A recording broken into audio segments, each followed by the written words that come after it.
কুমিল্লাতে আমরা 10টি থাই গ্লাসের কাজ শেষ করলাম আলহামদুলিল্লাহ, খুব সুন্দরভাবে করতে পেরেছি। প্রিয় দর্শক, আসলে এই জানালাটায় কি ধরনের অ্যালুমিনিয়াম, কেমন গ্লাস, কি ধরনের লক, কি ধরনের চাকা ব্যবহার করলাম সেই সম্পর্কে বিস্তারিত আলোচনা করব।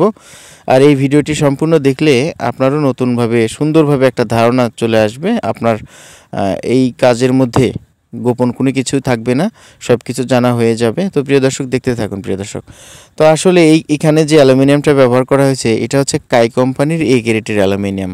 এখন প্রশ্ন করতে পারেন এ গ্রেডের অ্যালুমিনিয়াম বলতে কী বোঝায়। এখানে এই জানালাটায় 7টা আইটেমের অ্যালুমিনিয়াম দিয়ে একটি জানালা তৈরি করা হয়। প্রত্যেকটা অ্যালুমিনিয়ামের থিকনেস হবে 1.1 মিলি, এটা এ গ্রেডের অ্যালুমিনিয়াম।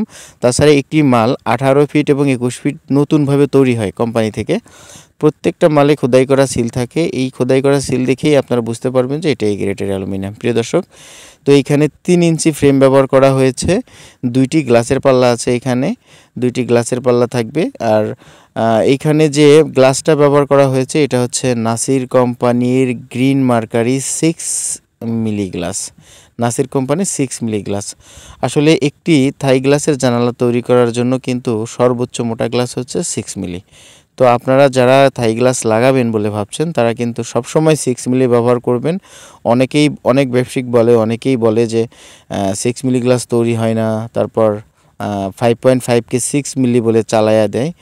সেই ক্ষেত্রে আপনাদেরকে সতর্কতা অবলম্বন করতে হবে। আসলে অরিজিনাল 6 মিলি গ্লাস আছে। প্রিয় দর্শক, প্রত্যেকটা কাজ নিজের মনে করে করলে অবশ্যই সেই কাজটা সুন্দর হয়। আমরা সিরাজগঞ্জ থেকে কুমিল্লাতে 10টি থাই গ্লাসের জানালার অর্ডার নিয়েছিলাম, আলহামদুলিল্লাহ সুন্দরভাবে করতে পেরেছি। এইখানে যে লকটা আমরা ব্যবহার করেছি একটি থাই গ্লাসের জানালায়, কিন্তু লকটা হচ্ছে গুরুত্বপূর্ণ একটা জিনিস। একটা স্লাইডিং লক যদি ভালো না হয় সেই ক্ষেত্রে আপনারা দেখবেন যে খুব তাড়াতাড়ি নষ্ট হয়ে যায়, অনেক ঝামেলা হয়, লক লাগে না, তারপর জানালাটা ফাঁকা থাকে। এই জন্য কিন্তু আপনাদেরকে যে লকটা ব্যবহার করতে হবে সেটা হচ্ছে কাই কোম্পানির প্রিমিয়াম বক্স লক। আমি আবারও বলছি, কাই কোম্পানির প্রিমিয়াম বক্স লক। এইটা থাই গ্লাসের জানালার জন্য সর্বোচ্চ দামি এবং মানসম্মত এই লকটা আপনারা ব্যবহার করবেন। তাহলে দেখবেন যে বাসাবাড়ির যে ছোটো বাচ্চারা আছে এরাও অনায়াসে ব্যবহার করতে পারবে, কোনো রকম সমস্যা হবে না। আর এই থাই গ্লাসের জানালায় আপনারা যে হুইলটা ব্যবহার করবেন, মানে যে চাকাটা, আসলে একটি থাই গ্লাসের জানালায় যদি ব্র্যান্ড মানে উন্নত মানের যদি হুইল ব্যবহার করা না হয়, চাকা ব্যবহার করা না হয়, সেই ক্ষেত্রে কিন্তু জানালাটা জ্যাম হয়ে যায়। তার জন্য ম্যাটেক্স কাইয়ের চাকা ব্যবহার করবেন, এটা খুবই ভালো, স্মুথলি চলাফেরা করে। প্রিয় দর্শক, আর এখানে আমরা থাই গ্লাস লাগানোর পরে একটা জিনিস বারবার মনে করাই দিই যে আসলে দেখুন, যে কোনো কোম্পানির অ্যালুমিনিয়াম ব্যবহার করেন না কেন, বাংলাদেশের মধ্যে কাই এবং চুনহুয়া কিন্তু সর্বোচ্চ দামি। আর আমরা এই যে সিলিকন গামটা দেখছেন, অনেক সময় প্লাস্টার আপ ডাউন থাকে, আমরা এই সিলিকন গাম দিয়ে চারদিক দিয়ে যে ফাঁকা জায়গাগুলো থাকে সেগুলো ভরাট করে দিই। তাতে করে বাইরে থেকে মশা মাছি, তারপর পিঁপড়া, পানি কোনোটাই ভিতরে প্রবেশ করতে পারবে না। তো প্রিয় দর্শক, এটাই হচ্ছে কাই কোম্পানির অ্যালুমিনিয়াম। এর থিকনেসটা দেখতে পাচ্ছেন, খুবই হার্ড, অত্যন্ত মজবুত একটি অ্যালুমিনিয়াম। তো এই অ্যালুমিনিয়ামটা ব্যবহার করতে পারেন।